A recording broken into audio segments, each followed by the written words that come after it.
আসসালামু আলাইকুম। আরব দখলের পায়তারা।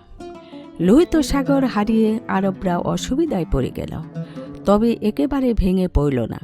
নতুন আশা নিয়ে তারা আবার ব্যবসা শুরু করল। কাফেলা সাজিয়ে দেশ বিদেশে প্রচুর ছুটাছুটি করল। আরবদের এই চেষ্টা সফল হলো। ব্যবসা আবার জমে উঠল। কাবা ঘরে মক্কা শরীফে লোকজন আসতে লাগলো আরও বেশি করে। আরবদের আয় উন্নতি দেখে রোমানদের ঈর্ষা বেড়ে গেল। আবার তারা আরব ভূমি দখলের পায়তারা শুরু করল। দিন ঘুরে মাস আসে, মাস ঘুরে বছর, রোমানরা তবু হাল ছাড়ে না। সময় গুনতে থাকে অধীর আগ্রহে, উৎপেতে বসে থাকে সুযোগের অপেক্ষায়। দিনে দিনে তাদের শক্তিকেও বাড়িয়ে তোলে বহুগুণে। এদিকে ঘটে গেল আরেক কাণ্ড। আরব আক্রমণের একটি মৌকা পেয়ে গেল রোমানরা। আরব ভূমির পূর্ব দিকের একটি এলাকার নাম ইয়েমেন।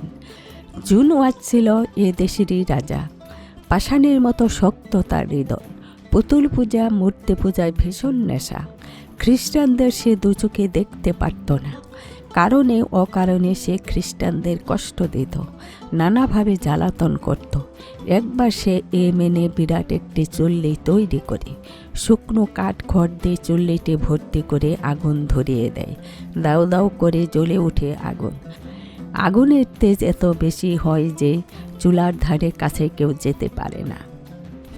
রাজার এমন আজগুবি কাণ্ড দেখে সবাই হতবাক। পথে ঘাটে, হাটে বাজারে, বাড়িতে এ নিয়ে কানাঘুষা চলে। কেউ আবার ভয়ে ভয়ে কাঁপতে থাকে। কিন্তু রাজার মতলব কেউ বুঝে উঠতে পারে না। দিন কয়েক পরে বোঝা গেল আসল ব্যাপারটা। রাজার লোকজন ততক্ষণে ছড়িয়ে পড়েছে দেশের আনাচে কানাচে। বেছে বেছে ধরে আনছে খ্রিস্টান প্রজাদের। চুলার আগুনে সবাইকে সে পুড়িয়ে মারবে। তাদের আত্মচিৎকারে কেঁপে ওঠে ইয়েমেনের আকাশ বাতাস। তো অত্যাচারী রাজার হৃদয় গলে না।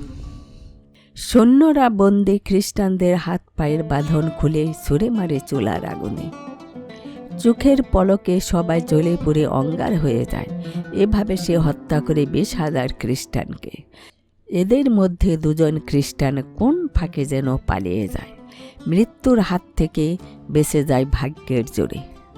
ধরা পড়ার ভয়ে রাজ্য ছেড়ে পালিয়ে যায় বহু দূরে। আশ্রয় নেয় সিরিয়ার রোমক শাসকের দরবারে। রোমক রাজাকে খুলে বলে সমস্ত কথা।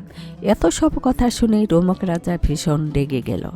মনে মনে ওয়াদা করল, যে করেই হোক জুনওয়াজকে উপযুক্ত শাস্তি দিতে হবে। রোমক রাজা পরামর্শ করল উজির নাজির সেনাপতি সবার সঙ্গে। খুলে বলল তার মনের কথা। সঙ্গী সাথীরা বলল, সিরিয়া থেকে ইয়েমেন অনেক দূরে। এখান থেকে বাহিনী পাঠিয়ে বড় একটা সুবিধা হবে না। তার চেয়ে বরং এক কাজ করলে হয় না? রাজা বলল, থামলেন কেন? বলুন, কি আপনাদের পরামর্শ? আমরা বলছিলাম আবিসিনিয়া থেকে ইয়েমেন খুবই কাছে। সেখানকার রাজাও খ্রিস্টান। জুনওয়াজ এর বিরুদ্ধে সেই তো কিছু একটা ব্যবস্থা নিতে পারে। উত্তম প্রস্তাব, কিন্তু সে যদি সম্মত না হয়? অসুবিধা মনে করার কি আছে? আমরা তো আছি তার সঙ্গে। ঠিক আছে, তাই হোক। আসসালামু আলাইকুম।